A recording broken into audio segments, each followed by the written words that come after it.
50块钱拆空调的操作方法啊，连接线也简单了，导弹藤管。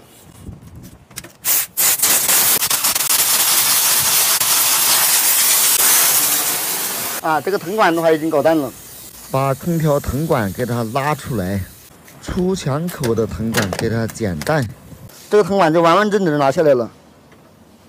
这个地方的话搞直，要不然等一下的话拉不进去。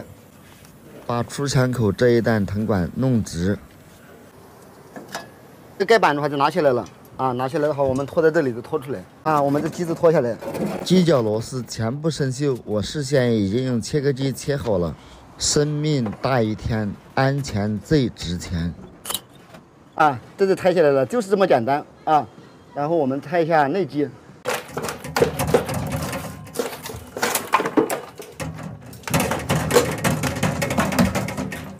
啊，就是这么简单，这么粗暴啊！你拿下来了啊。下来把空调挂板给它拆掉。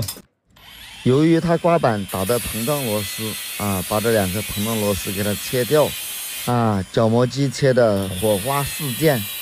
老铁们，你们觉得拆空调这个角磨机是不是万能的呢？拆这种螺丝，你们有没有什么更好的方法？教教豆哥呀！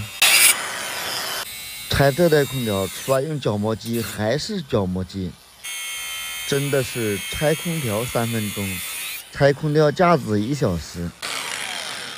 老铁们看这温度有多高，我要不戴手套的话，谁敢摸呀？开玩笑啊！结果的话，上面2颗螺丝，下面还有1颗啊！以前的人做事的话，真的是很实在、很安全。像现在的话，你求着他让你打3个螺丝，他都不打。螺丝全部生锈，一个也拆不下来。今天也忘记带那个空调除锈剂了，要不然的话用空调除锈剂喷一喷，应该还是很有效果的。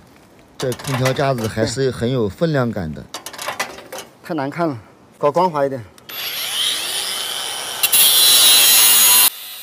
老铁们，你们觉得拆这台空调，拆这空调架子要不要额外加钱呢？这么难拆，耽误这么长的时间，如果是加钱，加多少钱比较合适呢？